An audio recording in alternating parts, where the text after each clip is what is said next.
Khelcom matin def leen ko seen moomeelu bopp bu leen fàtte abonné ci chaîne bi def ko seen yitte bés cloche de notification bi ngir jot yeneen vidéo yi gën a taaru. asalaamaaleykum wa rahmatullah mbokku internet yi ñu faral di seetaan fii ci biir Khelcom matin TV ñu ñëw ak yéen ci seen émission jotaay leeral tey nag ñu ngi ci dalal suñu ñaari gan kenn ki di wuyoo ci monsieur Diop nekk ci APR waaye keneen ki di wuyoo ci monsieur Niang nekk ci ki nga xam mooy parti Pastef ñu war a ànd ak ñoom ci émission bi nga xam moom la ñu war a def muy jotaay leeral tey nag yaakaar naa émission bi du yomb ndax ñaari parti ñoo fi ñëw muy benn parti Benno Bokk Yaakaar ak parti Pastef kon nag dañuy commencé ci monsieur Diop ñu ngi lay nuyu. waaw maa lay fay Alassane di kontaan ci invitation bi di nuyu sama camarade muy monsieur Niang ñu gën ko xam ci l'avocat du peuple waaw di kontaan bu wax ci émission bi.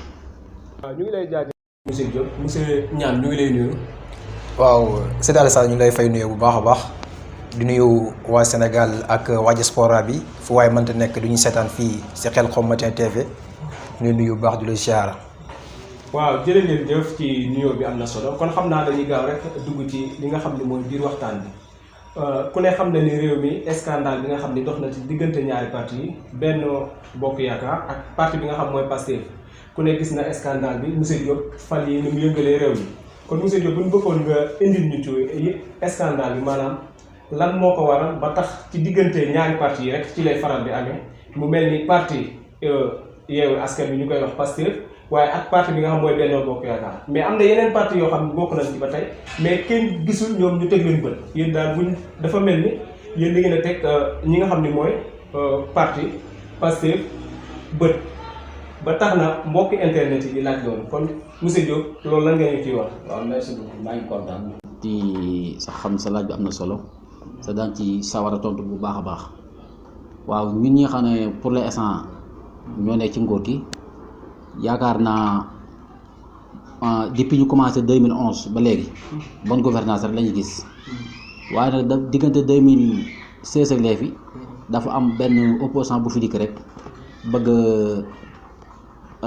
yàq politique du Sénégal ñi nga xamee woon depuis 1960 ba léegi te boo xoolee 1960 ba léegi ñi ngi opposé wu ci politique bi mais avec respect lañ ko doon defee mais boo xoolee kii ñu naan Ousmane Sonko tey dafa dikk rek bëgg imposer nit ñi loo xam ne kenn mënu ko xam ci Sénégal daal surtout ndaw ñi ndax boo xoolee ndaw ñi lim leen di influencer ci maanaam nan xeex nan jàkkaarloo état bi di leen gëmloo yoo xam ne moom sax gëmu ko bokk na ci li nga xam ne moom moo yàq politique du Sénégal. mais est-ce que di yow jàppoo tamit ni Ousmane Sonko boobu dafa yóbbu seen fit maanaam ci programme bi nga xam ne teg na ko ba attirer ndaw ñi pour ñu gën a bëgg Ousmane Sonko. waaw est-ce que yow loolu tamit tiitalu leen. waaw tax ngeen koy tegal ay ndëgg sërëx. waaw xam nga loolu wax la. yoo xam ne kenn ku ne sa gis-gis du ma ko bañal kenn. waaye boo xoolee li nga xam ne moom Ousmane Sonko moom lay def du politique ndax Ousmane Sonko ñun tegalu ko ndëgg sërëx. problème moom justice la amoon problème moom kay moom moo am justice problème bëgg ñu cee boole ñun waa parti au pouvoir ñi ñu xam ne ñooy waa Benno Bokk Yaakaar ak waa Yewwi Askan Wi waaw waaye ñun moom amuñu moom problème moom kay moo am moom problème justice xam na justice dal na ci kawam sa droit moo dal ci kawam. mais est-ce que yéen a nekk ci ginnaaw justice boobu li tax maanaam manifestation bu amee dañuy gis ni yéen da ngeen di génn ngeen def benn réaction après scandale yi nga xam ne dina fi am muy yàqu-yàqu yu bëri comme que yéen a nekk au pouvoir duñ gis ngeen indi ci yenn réaction yoo xam ne maanaam dina mën a attirer yeneen parti yi. waaw xam nga réew dafa am ay droit yu fa ne sa président dëgg la muy premier magistrature du Sénégal waaye boo xoolee am na ci loo xam ne bànqaas yoo xam ne am na ñu ko dénk ñoom ko dénk am na ci ñoom confiance boo xoolee ñi ngi koy doxal ni mu waree ndax boo xoolee manifestation am na lu fi yàq it boo gisee ñoom seen ñuy tëb di dal ak lu ne ñu bëgg koo teg ci suñu der yi mooy dañuy yàq ba pare ak di influencer jeunes yi ak xale yu ndaw yi ci loo xam ne bokkut ak sax démocratie. kon monsieur Diop xam naa da ngay teg foofu sa baaraam. bu ko defee ñu ñëw ak ci monsieur Niang ci suñu question bi kon monsieur Niang ñu gis ni yéen maanaam scandale bi nga xam ne am na fi da ngeen a jël lépp sëf ko ñi nga xam ne mooy parti au pouvoir scandale yi monsieur Niane bëggoon xam lan moo ko waral dégg nga li nga xam ne moom la fi seen kii bi wax seen leader muy monsieur Diop mi nga xam dafa bokk ci APR kon nag monsieur Niane yow naka nga gisee loolu. waaw Seydi Alassane ñu ngi en fait di profité di nuyu suñu chroniqueur boobu monsieur Diop macha allah di la jaajëfal bu baax si kàddu am solo yi. waaye damay ñëw fi nga xamante ni moom la daanelee si kàddoom ne politique gu Sénégal dafa toll foo xamante ne dañ ko gis ay 2016 ak léegi dañu fi gis benn homme politique mu joxe si benn nom cité si kenn Ousmane Sonko. na mooy yàq politique gu Sénégal. mu ñëw di am lu ma koy leeral ci loolu rek ndax Ousmane Sonko képp ku ko xam ci ay kàddoom ni muy waxee ak ni muy communiquer du question day woote fitna wala day woote xeex wala nangam c'est que bu gisee kees ñu woowee Ousmane Sonko ndaw ñu jub dafa am lu mu leen imposé am lu mu leen proposé loo xamante ni depuis 1960 bi ñu amee indépendance ba léegi régime boobu noonu ci Senghor ba ci Macky Sall gisuñ ko woon. moo am homme politique bu ñëw ñu koy tudd Ousmane Sonko yàlla defagu ko président de la république waaye am na lu ko yàlla dénkagum ci nguur mu nekk 15 ans nekk di liggéey ci état te loolu du caaxaan nit ku ci jaar ba génn nekk impôt et domaine liggéey fa liggéey bu am solo génn fi mënuñu wax ne yaa lekk ñaar dërëm lii gars yi dañuy dégg te loolu lu jot a bàyyi xel la mun yor ab mairie. avant mairie bi sax mu nekk député encore député bi mi annoncé di wax loo xamante ni moom la sàcc gi nga xamante ni waa état Sénégal ñu ngi koy def ak njuuti njaaj bi wala benn côté la rek ñëw jël suñu milliard du ko lekk si ay caaxaan te loo xamante ni xaalisu lépp la. mais est-ce que yow jàpp nga ni tamit maanaam sa leader yooyu mu wax muy sàcc bi ndax moom est-ce que moom indi nañu ci lenn ay preuve yoo xam mën nañ ca teg loxo. waaw indi na preuve bi si njëkk mooy projet OFNAC mooy ba nga xamee ni mooy 94 milliards yi nga xamante ni indoon na fi coolu rëy si diggante rakku Macky Sall boobu Aliou Sall Sonko moo njëkk a taxaw publiquement dénoncé ko le public gars yi commencé ko dal ñu xamut naan na indi preuve na indi preuve ñu wax ko si dara day tuumaat te à la fin gis nañ ne rapport bi ba mu génnee gars yi indi région bi dañ koy jox ne yow yaa moom dëgg ñëpp teg seen bët. loolu lañ jox kii. Ousmane Sonko waaw Ousmane Sonko xamal ne ko dëgg ndax booba jamono jooju Nafi Ngom Keïta moom moo fa nekkoon jiite ko. Nafi Ngom Keïta ba mu nekkee di liggéey bu rafet. ñu xam ne kii nii bi fi nekkee luñ bëgg ñun waa état si lekkam xaalis wala sàccam mi ñu sàcc si xaalis bi dañ ko am. si dañ ko dàq. ba léegi ñuy wax ak ne ni ñi jëlaat di fal ki nga xamante ni moo gën a garaaw nekkoon fii procureur de la république.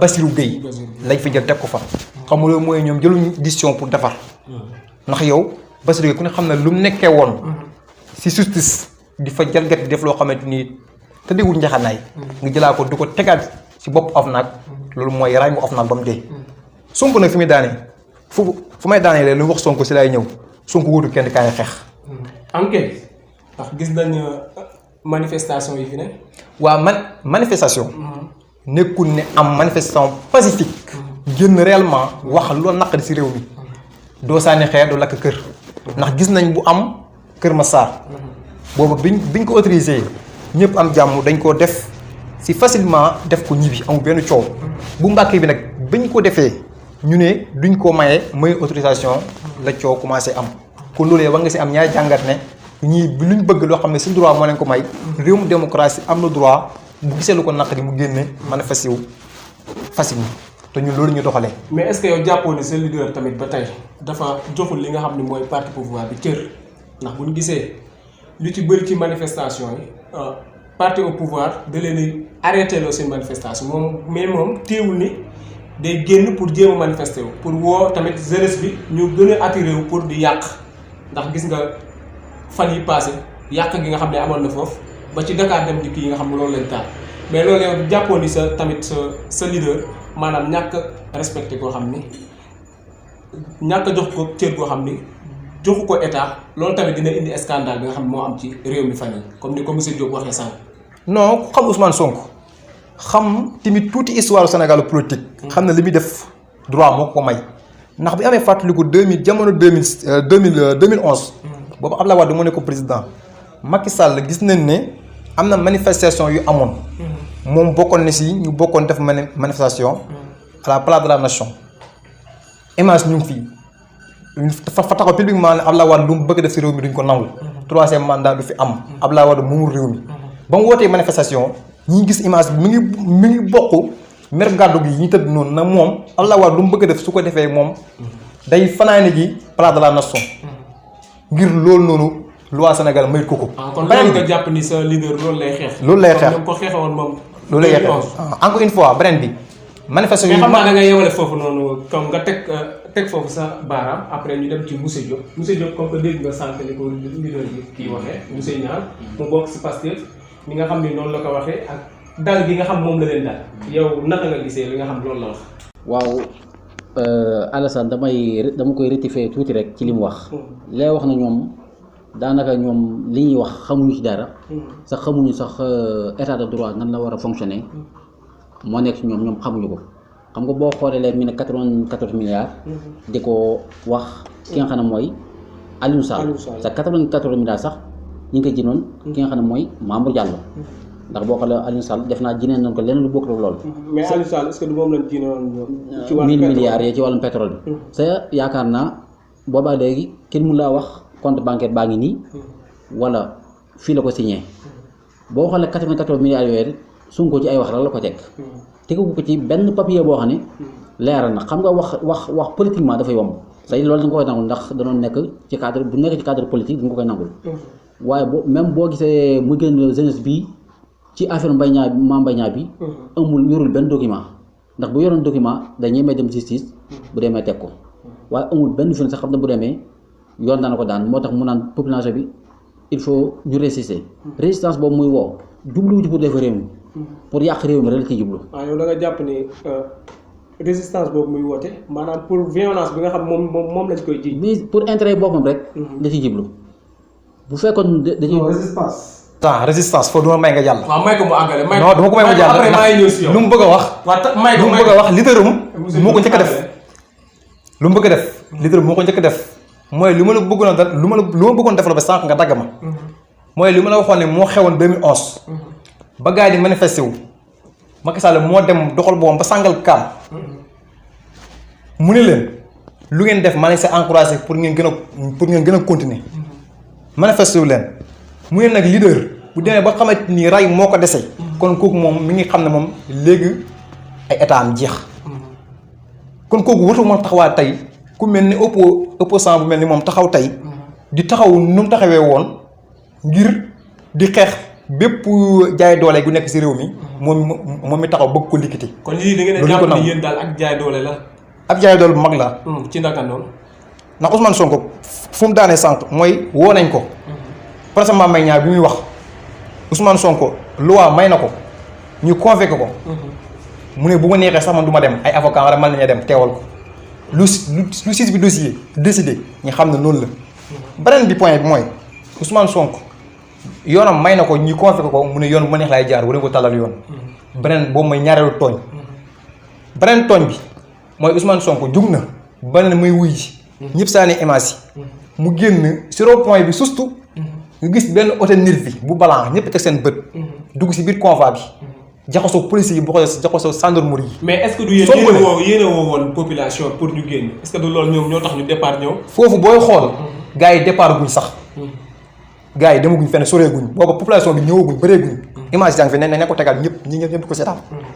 dañoo génn tag rek ñu gis oto nervi bu nekk si biir Ousmane Sonko wàcce boppam ne nervi yii nii fekk génnuñ sama biir convoi man du ma bouger.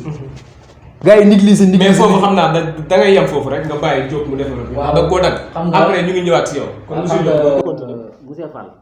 li ñu wax rek ñoom lii leen man gis na dèjà maa ngi yor sama temps de parole rek. mu coupé ma. loolu question li nga wax moo tax. da koy may non da koy may ndax bi ngay wax daf laa dégg. bi ngay wax daf laa Sénégal duñ ay dof.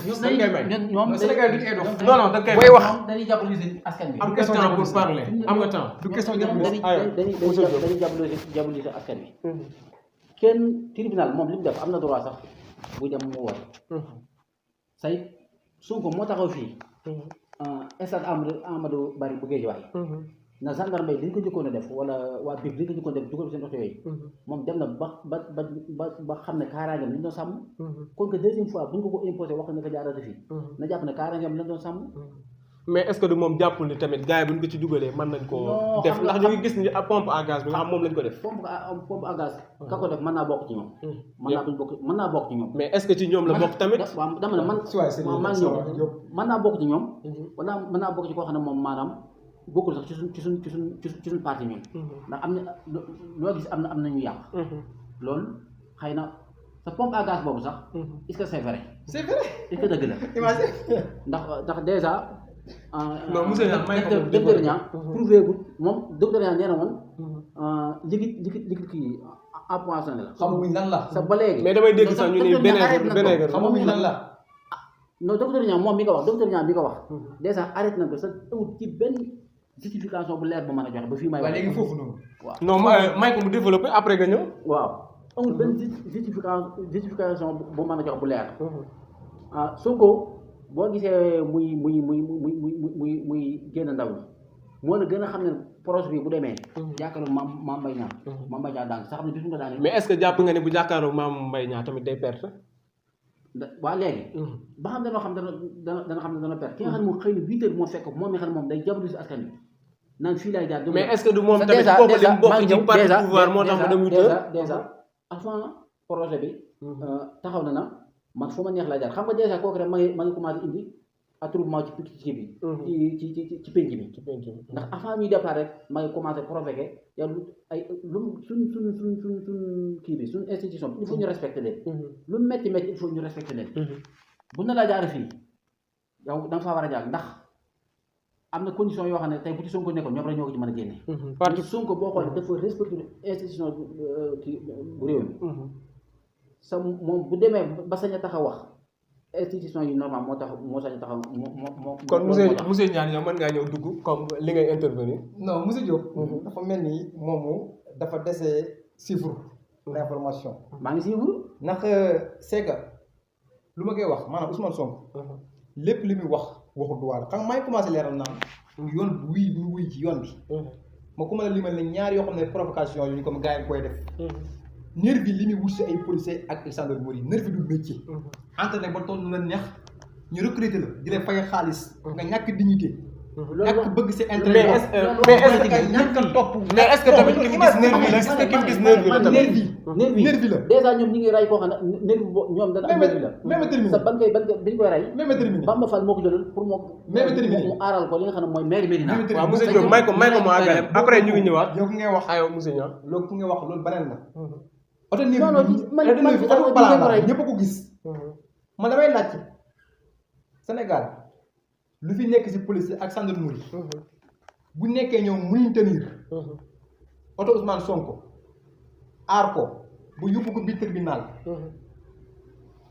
ak ñoom lu ñu bëree ci réew mi force de l'ordre lu ñu bëree ci réew mi gendarmerie police lépp bu nekkee mënuñ def kaaraange mënuñ sàmm kaaraange Ousmane Sonko ba mu dem ci tribunal ñib ci jàmm kon il y a quelque chose war nañ toxaat xool bu baax a baax na arab bi lan moo seen liggéey ba ñu jël ay nervi bi lañ doon boole ci biir mooy lu may wax ñaaru policier ñu jox la ay armes pour yow nga war a sécuriser société Sénégal bi les populations nga jaaree ba ko di tirer ay bal ay population xoolal ñaaru ñi ngi tirer maanaam loolu ñëpp ko gis ñaari garde corps rapproche waroo tàqali ko si ki ngay garde da nga war a tàqaloo moom mais est-ce que du milieu bañ leen fekk moo tax ñu tàqale ak milieu mën doon dafa nag bu dee xam nga droit est-ce que bu dee xam nga droit Sonko bu nekkee dafa am ñaar lu ñu wax ne policier moo koy jël mooy jël forcément yóbbu ko bu nekk dafa am lu ñu wax mandat d'amener suñu ko waxee mooy bu nekk loolu justice lay jógee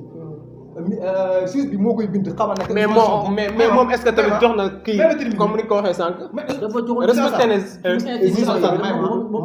may ma Sonko ku xool jaar-jaaram mi nga xam ne mustu jar gi justice wóor nañ ko mu ngi dem na ba si yoon convoi bi mu ngi ci yoon nañ bàyyi convoi bi mu dem ci jàmm mu wuyu ci jàmm ndax Sonko mi ngi wax moom booy xool sax mu ngi wax naan moo gendarmerie commandant bi mun naa ko sama oto lay demee sama oto lay lay gis waat loolu am si droit balaa ñoo toj otoom di ko mën a forcément di ko yóbbu il faut que ñu ne ko da nga am mandat d'amener waaw monsieur Niang man ngaa yam foofu nga may monsieur Diop mu dugg ndax li ñu fi dese ci temps instant yi bari dama nekk si point am solo non waa may dama nekk si point am solo waaw àggale ma yegg mandat d'amener boobu noonu si suuf lay jigee laa la wax suuf moo koy bind juge moo koy indi juge moo koy bind ne Ousmane Sonko kat léegi situation lu mu nekk il faut ngeen force police ak gendarmerie may ma bu ñu demee may ko mu dugal may ko mu ayo monsieur man dama déglu ba nga déjà Sonko fii la ko bëgg jaar ci tunnel bi danga may ma yegg bañ may ma daane non monsieur Niang may ko mu ñëw foog may ma daane non li nga wax ni may ma daane dama si point am solo non monsieur Niang may ko yow yaa ko jëkk a dagg may ko après mu ñëw monsieur Diop ñëw déjà boo xoolee Sonko biñ ko mujjee woo avant le 16 bi biñ ko mujjee woo biñ ko bëggee jaar ci tunnel bi mu bañee kii gendarmerie lu mu ko wax ñoo lay assuré ba nga génn tunnel bi ñoo ko assuré bu ngeen tunnel bi moom day toll foo xam ne moom même garde rapproché yi sax mënuñu ko assuré day am force de l'ordre rek ñoo la mën a assuré sa ñoo ñi nga xam ne ñoom lañ jox sécurité kaaraange réew yi ñoo am droit protéger ñëpp sa ñoom loolu lañ def xam nga maanaam droit buñ toogee di wax droit Sénégal amul droit justice bi yéen a gëm yéen waa Pastef non Sénégal non monsieur Niang Sénégal am na loi naa indi ay raisons yu leeral monsieur Diop may ko mu ñëw léegi lan moo tax nga ni Sénégal amul loi Sénégal amul justice mooy li ma la wax police ak gendarmerie jamono am na benn commandant bi fi nekkoon ñu koy wax Seydou Boukary yàgg waaw moom moo jiitoon police xaw ma gendarmerie n'est-ce pas kooku bu muy nekk si jamonoom nangutoon benn nervi du rax du la ñu rax si seen biir mais est-ce que du circonstance léegi fekk moo tax nervi yi rax la nervi du métier Alassane Sénégal lu fi am ay diplôme war def formation police gendarmerie du xaaj du jeex du lakk noonu ñu ne recruté jël leen si armée bi ñu nekk gendarmerie wala police waaye ay bandi bi bañ bi nga indi leen dugal leen si biir mais est-ce que du yéen yéen a njëkk a wootee violence bi comme ni ko waxee lu gën a ñaawati Ousmane Sonko suñ ko waree jël si otoom point bu ma bëgg di développé nga may dagg toujours waaw tey développé may nañ la temps suñ ko bëggee jëlee si otoom monsieur Diop may ko mu ñëw parce que li muy wax amul importance aywa Ousmane Sonko suñ ko bëggee jël si otoom gën naa si mën a demee dañ ñëw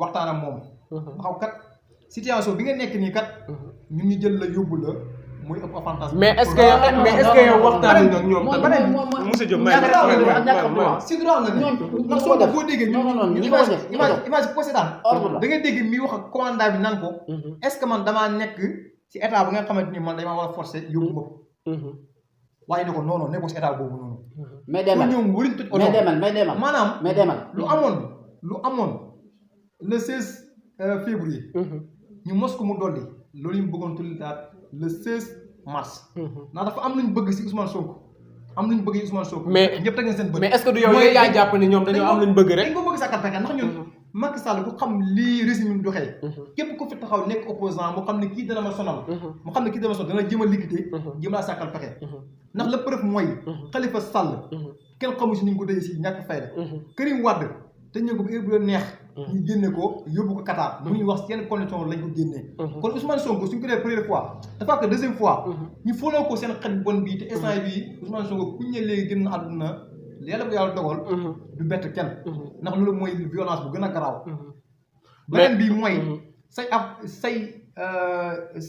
say garde corps ñëw di la sécuriser nga ñëw di la ñu dóor bal si tànk ba ñaari si gàtt ay policiers ñoo ko def loolu war nañ si ubbi enquête loolu moo jël ubbi enquête Mame Mbaye Niang beneen bi mais loolu est-ce que du war a def da nga jàpp ne état Mame Mbaye Niang état moo ne ci gannaaw ndax état moom lañ dénk bu ñu waxee état moom lañ dénk lépp loo xamante ni mooy doxal réew mi moo yor policier mooy gendarmerie moo yor armée nationale moo yor lépp kon kooku noonu mooy fal ministre de la justice ministre de la justice mooy nommé ay gaayam Sénégal li muy doxee képp ku amul dignité dañ la jaarloo fi nga bëggutu jaar du ma wax ñëpp sax si administration si wàllu justice am na ñoo xam ne am nañu am nañu jub waaye am ñoo xam ne ñu si bëri dañoo dëng.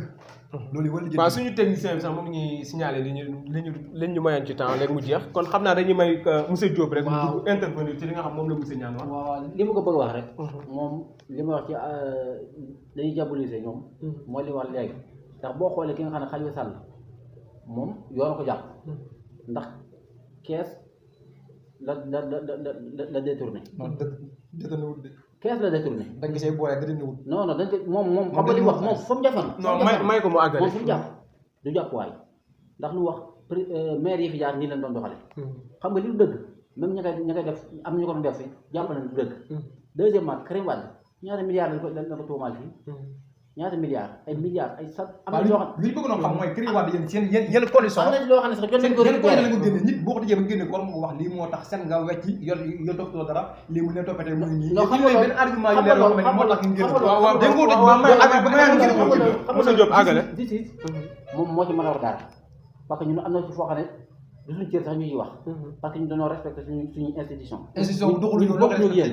Sonko nag kenn bëgg koo liquider mais bu ñu ko liquider mooy liquider boppam. la preuve moom yow. luñ ko loolu da ngay xam ni mu doon.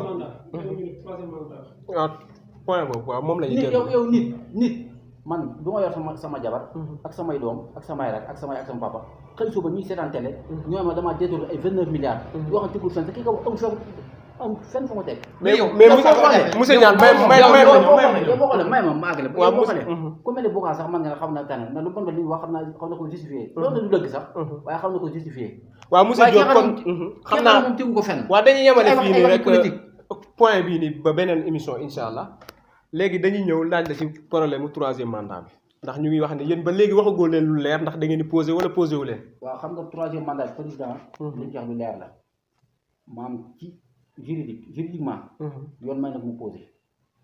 yoon may na ko mu posé 3e mandat. en quelle condition.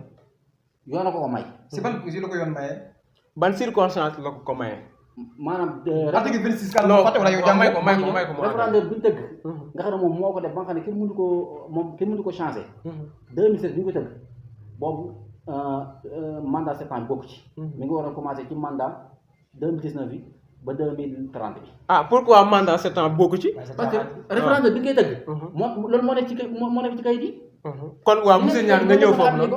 bu dee politiquement ci problème mu 3e mandat moom fi moom waxul nag moom. c'est ça kenn mu tax dana posé du posé fi na ñoom dañoo tiit rek xam na ne bis bu ñu demee président en 2024. ngeen jàpp ne yéen seen bër laal suuf rek loolu xam. yéen da ngeen a jàpp ne bu demee 3e mandat que waa Pastef dañuy ñàkk. ñoom de loolu la jàpp ndax fi na ñoom wax ji bu président posé candidat la ñuy wax. mais est-ce que du yéen tamit yéen a jàpp ni comme Pastef bu bokkee yéen léegi du ngeen am sax premier tour. ñun Pastef gàllankoor ci ban ko doon gàllankoor parce que moom ay doomu aadama ni moom la amal problème. ku mel ni Ousmane Sonko nga xam ne moo jiite parce que tey. boo xoolee ñaari problème yu am yëpp. da ko waaw ndax benn bi moo dem fekk ji. benn bi moo wax. kon que li yoon Macky Sall. waaw kon monsieur Niane nga léegi waaw Alassane balaa maa dugg 3e mandat am na lu mujjee loolu fa ma leeral ko. mais li ñu dese ci temps moo bariwul beneen yoon incha allah. léegi da ngay déglu ci 3e mandat bi rek. 3e mandat. Macky Sall mi ndey mbili gi moo taxaw wax lu leer. nul ne fait pas exercer plus de mandat consécutif. nekk ci article 29 ñu bind ko mu leer nañ. vidéo yi nekk ci mu leer nañ. Macky Sall bi daf koo wax. répété ko 3 fois. mais ministre de l'intérieur wax ko. ministre de la justice wax ko. ñu ànd sa moom ñëpp wax ko mu nekkul leer nañ. Macky tegaal si ne Sénégal yi bëgg nañ ay affaires intellectuelles bu nit ñu waxee ñu naan nii mën na ko jaarale fii constitution bi dëkkum na loolu dafa leer nañ. Macky Sall wax ne 2016 maa proposé askanu Sénégal ñu bital constitution bi. ñu bind si constitution bi ne Macky Sall mëntu am 3e mandat. Macky taxaw publiquement lu may wax nii c'est la réalité. mu wedd nga dem xool vidéo yi. Macky moo ne 2016 maa proposé askanu Sénégal pour ñu renouveler mandat yi waxu mandat bëgg fay jeex war fa jeex tàkk. mais moom dafa wax ne mandat 7 ans. may ma déedéet. vidéo bi Macky Sall waxul loolu de. mu ne maa ngi sama dafa nànk 2019 mu ne maa ngi sama premier mandat. su paree 2e mandat bi mi ngi war a jeex. 2024. déglu ma rek déglu ma pare dama may déglu. damay may ma terminer ba ngay wax dama la déglu. damay may ma terminer lu Macky Sall wax laa lay wax su paree ngeen tegaat vidéo yi ñu ngi fi. bu nekkee suñu technicien ñu fi sañ tegaa ko léegi ñu seetaan ko moom moo ma wax loolu na man bu fi bi yàlla àndee sama mandat 2024 lay jeex bu waa man damay dem bàyyi leen réew mi moo wax loolu ñëpp di seetaan kon ñoom ñi nga xam ne ñett Macky Sall ñett catégorie ñoo ko bëgg ñett kenn ki mooy ki nga xamante nii mi ngi ànd Macky Sall di lekk ay milliards mu xam ne Macky bu fi jugee lépp lu mu amoon si oto ki nga am si nangam dañ ko nanguwaat àddina mën na fay jaaree yàqu mën nañ ko ci kaso beneen bi mooy ki nga xamante nii moom dafa toppi Macky Sall ngir lekk na ay milliards lekk na suñu xaalis su Macky jugee mën nañ ko uri tëj ko na Macky sax moom mën nañ ko jégga mu dem keneen gi mooy ki nga xamante ni moom yaa rien à savoir xamul dara si àdduna li nga koy naxee mooy ay bourse familiale ay 5 mois ñu jox la 3 mois jox la 25000 ba pare mu nax toogaat fii 5 ans def lu ko neex. waaw kon ñooñu waaw monsieur Niane ko ñu lay ñaan foofu nga yem foofu rek tàggatoo waale sa kàddu gu mujj ba beneen yoon incha allah dañuy àggale. waaw macha allah ñu gën a yem fii rek. waaw suñu kàddu gu mujj mooy ñi ngi sant ñëpp. macha allah di am kontaan bu rëy si si invitation bi nga xamante ni ñëwaat nañ ko beneen yoon si biir Khelcom Matin TV. macha allah di nuyu sama suñu gan suñu chroniqueur monsieur Diop macha allah ñoo jëfal bu baax di wax ne débat bi moo ko laaj rek il faut que léeg-léeg baa di jub waaye yow moom sama collègue nga waaw maa lay jégalu bu baax a baax macha allah di nuyu ñëpp di ziare ñëpp macha allah di nuyu Alassane bi nga xamante ni moo ngi dalal fii ok jërëjëf. aywa monsieur Diop nga tàggatoo waaw maa ngi lay remercier di remercier comme ni nga ko waxee rek waaw ci parce que nag ci terrain politique la ne bari na bu ñuy wax suñu histoire ñu ñaar bari na loo xam ne ñoo ko bokk bari na suñu bokk jaar ci wàllum jàng waaw débat bi nag bëggoon naa ñu gën ko développé mais comme que heure bi moo bëri temps bi moo ñu ko dul may beneen yoon incha allah dañ koy àggale beneen yoon dañ ci gën a puus waaye comme ni ma ko waxee rek ñoom nag ñoom nii rek lañ mel plateau yi rek mu demee gis nga dañuy jàppalise rek ñoom moom affaire influence moom neex na leen trop waaw xam naa maa leen tàggu di leen sant rek di sant techniciens yi xam ne ñoo yoroon wàllum xarala yi di leen wax wasalaamaaleykum wa rahmatullahi wa barakatuh waaw monsieur Diop ñu ngi lay jaajëfal bu baax monsieur Niane ñu ngi lay jaajëfal ñu ngi àndoon ak yéen ci seen émission jotaay leeral